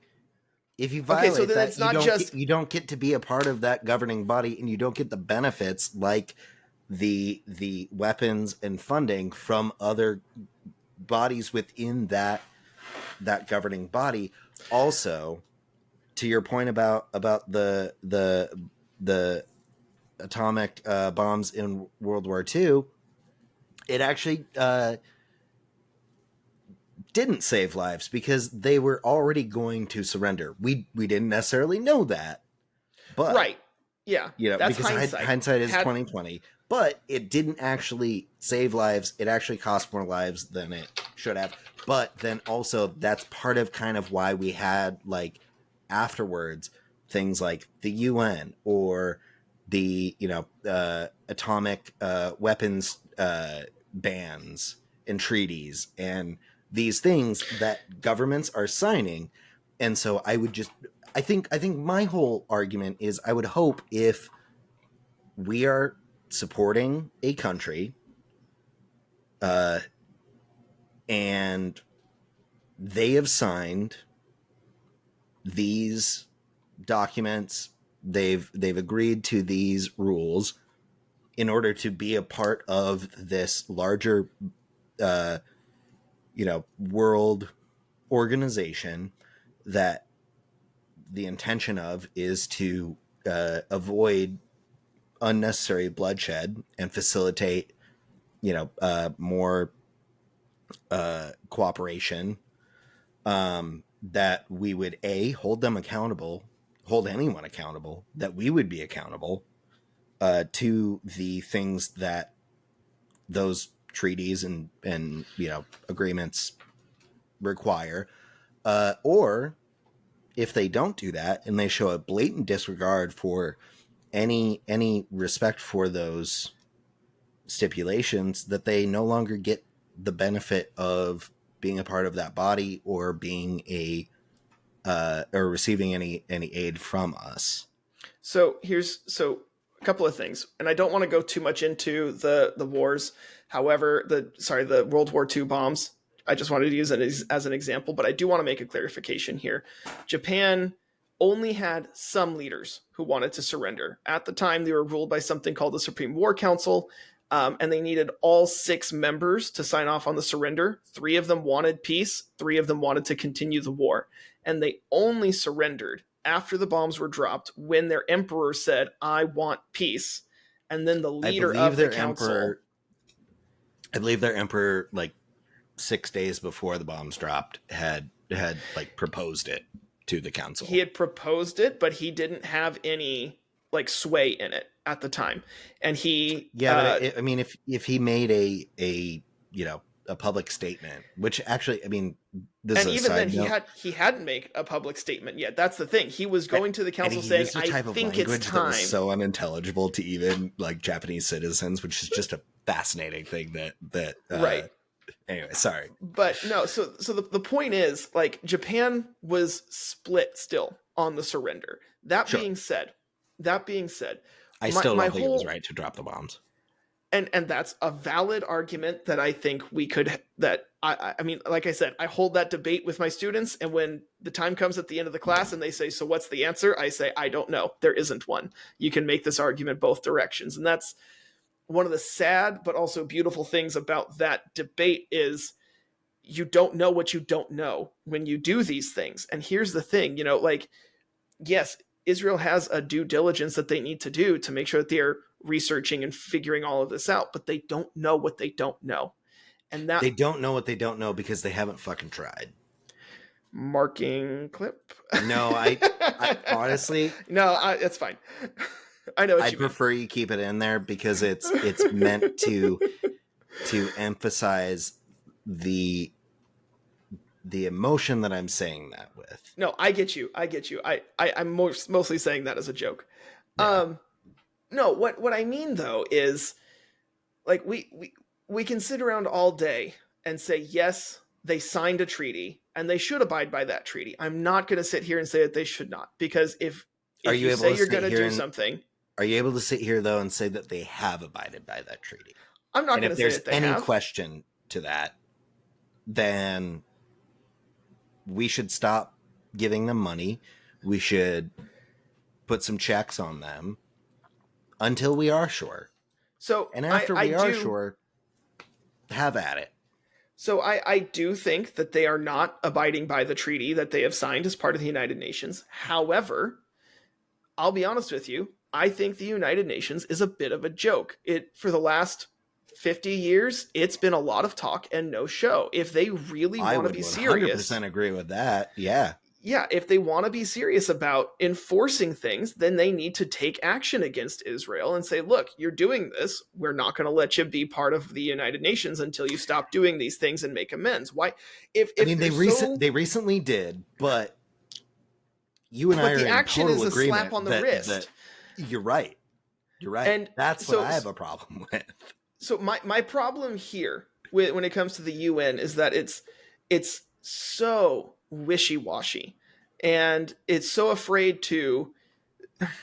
The UN is a great concept, and I love that it exists, but it's also a situation where too many cooks are spoiling the meal, right?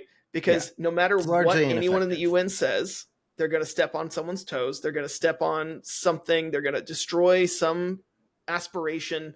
So they need Yeah, to do something, but they're also bound by their own mission to do nothing, which sucks. But the point I'm trying to no, make here, what I they're think bound. so. I mean, yes, but also no. Uh, so I think that also that brings into play our national responsibility. Sure. Because we the accusation that's being made against Israel by the UN currently is every I again, I'm not entirely sure if I have this correct, but it was every member of this, I think, the Security Council, except Yeah, for the US, who abstained. you're right. But You are right. I checked that while you were talking about it earlier, and you are right. if Germany, France, the UK had been like, actually, we don't think that, then I don't think that that investigation would have launched at all. So we also, like, specifically because the UN is so largely ineffective, and we as America, who are giving so much money to Israel, we built the Iron Dome, we built the Oh yeah. David's, Mm-hmm. sling. Yeah. We provide them more weapons. The bomb that was dropped on the Iranian embassy in Syria was dropped from an F-35. I think they have around Yep. like 30 F-35s that have actually been delivered. They have an order for like another 40, with more on the way. So because we have such an impact on their ability to commit atrocities if they want to commit atrocities, and because I think that there's so much, at least reasonable doubt that they're not doing what they should be doing as our allies or as members of these organizations, we have a responsibility to not provide them any more ability to do that until we can verify that they're I not. I I agree that I agree with a lot of what you're saying, but for different reasons. So, Okay. um, I think you're absolutely right that we have um, the right, I would say, to stop funding them, and I personally think we should to some degree. I don't know how much. I Do don't you know. I think that we haven't have the looked into how much we responsibility should to stop continue. funding them? I Here's At the least thing. until we can The reason verify it? Here's why I'm going to say, you know what? I'm going to say yes because I'm thinking of what Okay. that word responsibility means, but I'm going to say yes, but again for a different reason. My reasoning here is you can say here's money, here's food, use this for refugees, use this for aid, but once you hand it over to them, you are not in control of what happens to that food or that money, right? You are in control of if they get But any more of that. exactly, you're in control of future flow of funds, and Right. I'm 100% with you there. So what I'm saying is I think we have a responsibility to stop it until we can confirm, simply because I think it's fiscally irresponsible of us to be throwing money at something for certain reasons, knowing that it's not being used for those reasons, and morally because it could be Okay. used for a lot Thank of you. different things. Now that being But also said, morally, because we don't know that it's not being used for these awful reasons, right? right. I Now just now need to also, make sure that you're on board with that yes. part too. Yeah, I mean, look, I'm not going to sit here and say, "Oh no, I want my money to fund war crimes." Okay. I'm not going to sit here and say that. I'm not a terrible Okay. human being. No, I'm kind of taking the piss here. I know. I I know you know, are. I know you, like, as my friend and as somebody who, I've argued with for over a decade. I know that your morals would not support that, but also I really needed to make sure that it was like It's good to make me make that distinction. that you were aware that that's also a big part of it. Or at least to make sure that I'm aware sometimes what I'm saying is clear in the way that I want it to be. Sure. Right. Yeah. What I will say though, I think personally my bigger issue is the fact that we are funding so many different people, so many different organizations, so many different things that right Very now few of them as much as we are Israel. that's true. And that's not where I'm going with it though. I'm not going with like, Okay. oh, so it's okay to do this. I'm going with we're funding so many countries and everything that right now it's our tax dollars are being used to blow up our other tax dollars. You know, some of the technology and missiles and everything that Iran has came from us. Those sure. were launched. Those were launched. So that's our tax money launched at Israel, which is our tax money, which they used our tax money to blow up the tax money that was launched at them. And then Israel, in turn, launches drones, which guess where those come from? At Iran, who we also provide money to. But it's also like circuitous routes where like Iran bought like I think they're still using F-14s. No, you're right. You're right. It's not all direct. That they bought those from Turkey, and that's who we actually sold them to, or it was like Egypt or something. It was. I'm not going to say it's all direct. Route. Sometimes it is. Sometimes it's not. That's part of the problem. Sometimes it's just we invade a country that we shouldn't have invaded, and then we just leave a bunch of stuff there. And then once we're like, okay, we're bored with this now, we're gonna go home. Now the entire Taliban has really nice new fancy M4s and M113 assault vehicles. Oh man, let's go, Brandon. Let's go, Brandon. Look, that first of all, that plan was initiated. That deadline was initiated by not Biden, by Trump. That but plan he could have changed it. Like, he could have changed and stopped it at any time, and he did not. He continued with the plan. That's definitely up for debate, and he is the commander in chief. He is the commander in chief. He can put a stop or a go on anything that the military has and does. Sure. He could also put a stop to what's happening in Israel right now. But as much as I am a critic of that, I also understand why he can't, particularly in light of the attack, the missile barrage from Iran. So that same logic, we were on a road to some kind of ceasefire. And Iran launching that attack made it so much more difficult. Oh, I completely agree. But also it was, I think, stupid and irresponsible. I'll say irresponsible. No, I'll say stupid too. I don't think it was uncalculated. I do think it was foolish. I'll say that. Israel to retaliate, because I agree. They're not going to be paying the consequences. The one thing I will say is based on the reactions we're getting from both groups, I would not be surprised if it turns out that it wasn't actually an Israeli attack. I'm not going to sit here and say it wasn't. I think at Israel what it is, took credit for it. They haven't. Israel has not made any comment on it.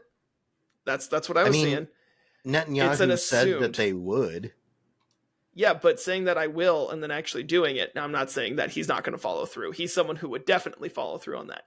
And again, Cameron, I'm not saying that if I say I'm going to punch you in the face and then I come up behind you and sucker punch you, you have my full endorsement to point the finger at me.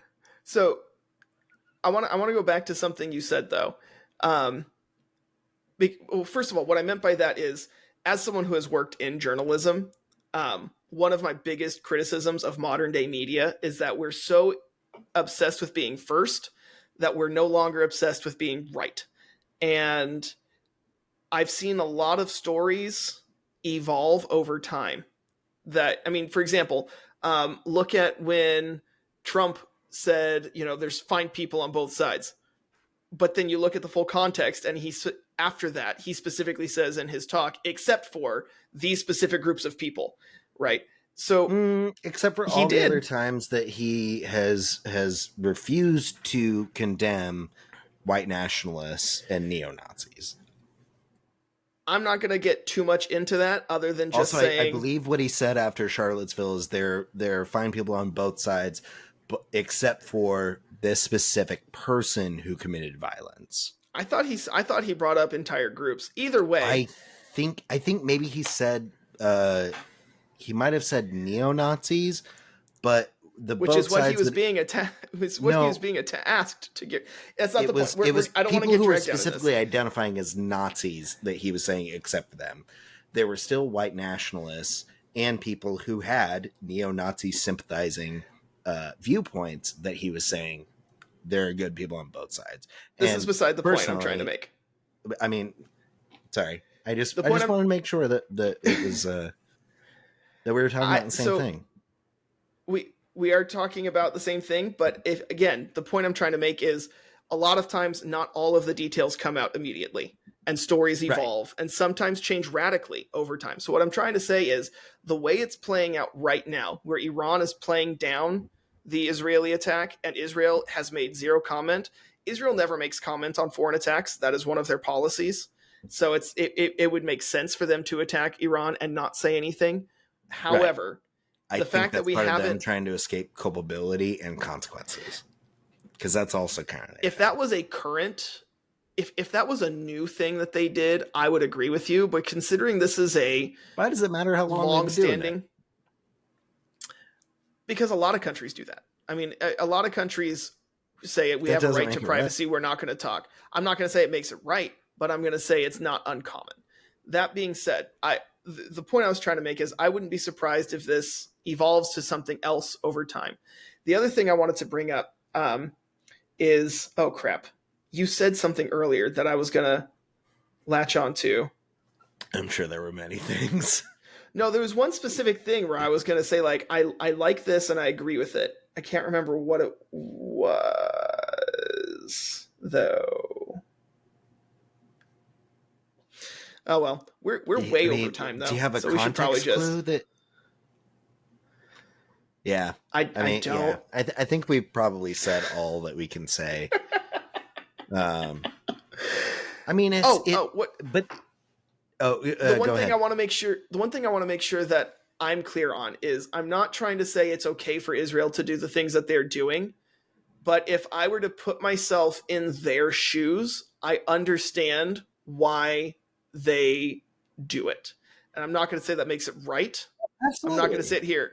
I'm not going to say that makes it right. I'm not going to say it's the only option, but I think we need to make the distinction here that, I mean, if the United States, if Canada or Mexico, I mean, look at what Mexican cartels do, right? And then the kind of response that we have to that. Now, granted, we're friendly with Mexico, and so we have a joint task force that tries to take those on. Right. But I mean, we respond aggressively to that kind of stuff. And so I think it's perfectly acceptable or expected for Israel to respond aggressively, just like it was for Ukraine to respond aggressively to Russia. Now, that all being said, again, doesn't excuse... Sure. That being said, it doesn't always excuse methods. There's some circumstances that are very different in there. You're absolutely right. You're absolutely right. Cartel, one is our response to cartel is much more, and our response to it is much more surgical. With Ukraine was invaded, 100%, and they were defending. With the Gaza thing, like the October 7th attack was horrific. It's one of the worst global tragedies of the last, I mean, at least 20 years, I think. And I'm not defending that at all. But I Oh, I also know you're think not. that, I mean, oh, I had. Oh, I also I don't want to discount that there are. I texted you about this. I don't want to discount that, like, uh, all Israelis are supportive of uh, Netanyahu's actions. There are, I think, a few months Sure. ago, maybe there were protests where like 10,000 Israelis protested against Netanyahu's uh, refusal to meet for talks about a ceasefire. In Corvallis, I'm not going to name this group because I don't want to give them any more attention. Um, Mm-hmm. I don't think that they mean any harm, but a few weeks ago during Passover, they put out a thing on social media being like, boycott the Corvallis co-ops, um, because they're selling this one brand of like matzah and Passover Oh yeah, products, that was like and that was a nationwide thing. yeah, and so I sent them an email being like, hey, like I get what you're trying to do, and I support like your larger advocacy for a Palestinian free state, but I think you're going about it a little like the wrong way. Hmm. I can And appreciate that. it like, can you provide me with some information about this specific company that leads you to call for a boycott of this other, Corvallis organization, which is our co-op, which is, grocery store. Uh, why are you asking for a boycott of this whole grocery store because of this one product? And what's an alternative product that people can use? They sent me back an email, kind of clarifying some things. But then when I went back to their page, I had noticed that some of the things that I had complained about that they had stated had just seemingly changed to fit the things that they addressed in their email, uh, which I felt like was kind of them gaslighting. I hope what it really was them being like, oh, we were very unclear with our first iteration of this post. We're going to amend it to make sure that, there's no confusion. And then a couple days later, they issued just a full retraction. I think not because of what I said to them, but because they had talked to Yeah. other people in the community, particularly Jewish members of the Corvallis community, who said like, hey, actually, like there aren't any other products that are produced outside of Israel. And this is actually like really damaging, and we don't support the actions of Israel. The people in Israel don't necessarily support the actions of Israel. And also, this is not like doing any good. So, long story short, um, I'm condemning the actions of the Israeli administration, just like I I'm think condemning the actions of Hamas and not Palestinians. That's not to yeah. say that there aren't people who should also be condemned who are in support of those, but it's not, they don't represent the larger, population. I think that's a great balanced point to end on. I think that's I don't think I could say anything else that's gonna bring about any sort of comparable balance. I think that is a great spot for us to end. I think that was very well said, and I will say I really Thank you. appreciate um, the willingness to stand up on both sides, because and that's kind of the point of what we're doing here. And I think that's something that we miss a lot of. I see a lot of people saying, oh, Israel's 100% justified, but that doesn't mean that what they're doing is right, and then you can say Hamas is 100% unjustified, but that doesn't mean that civilians should suffer in Gaza, right? And I think Right. it's important to take both of those stances. You Oh, can oh, have your cake and eat it too in this instance. You right? should be able to, and Yeah, that's really, I mean, if that's lost in just like the fact that we're debating, and the whole point of the show is to debate, I think you and I can both agree that the ideal solution is that no one dies, and that like everyone is able to at least compromise, and that we're realistic about, you know, compromise doesn't mean everyone gets what they want. It means everyone is able to prioritize certain things that they want, but also allow for the other party to get what they want. And sure. that's, I think, you know, you and I can at the very basic level agree that like we would prefer that to war. Oh yeah, 100%. So with that being said, why don't you give us our outro and I'll give you our fun fact. Okay. Oh, what? It's been so long. Oh, We haven't recorded in a couple weeks. I know. Yeah. Thank you to Halcyon Club for providing our intro and outro music. They are actually. Oh, I have a retraction from last episode. Last episode, Uh-huh. I said that my friend Andre was the front man of Halcyon Club. Uh, what I should have said is the front man, because they, I think, just got done spending like a certain amount of time. I think it was at least a week, like in the woods recording a new album. Oh, that's So cool. I've already heard some songs. I really like the lead single that they are planning for that album, but I like the other songs that I've heard that you can expect. And if you like our intro and outro song, please go support them. And I will keep you guys updated on the release of their newest album that is, I think, yet to be named. And with all that being said, did you know, Andrew, that 3 different founding fathers died on July 4th? I are two of them. Oh no, that I'm thinking of. I think Jefferson and John Adams. They They died did. on They the actually same died day. on the same day, which was the 50th anniversary of the Declaration of Independence, July 4th, No 1826. way. Wait, that was Yeah. they died on July 4th. Uh-huh. Jefferson and Wow. Adams. And James Monroe, the 5th president, died on July 4th, 1831. Wow. I stood when I was like 16, I visited Windsor Castle, which has Windsor Abbey, and I got to stand on the grave of King George III on July 4th. That is so cool. Yeah. I'm so jealous.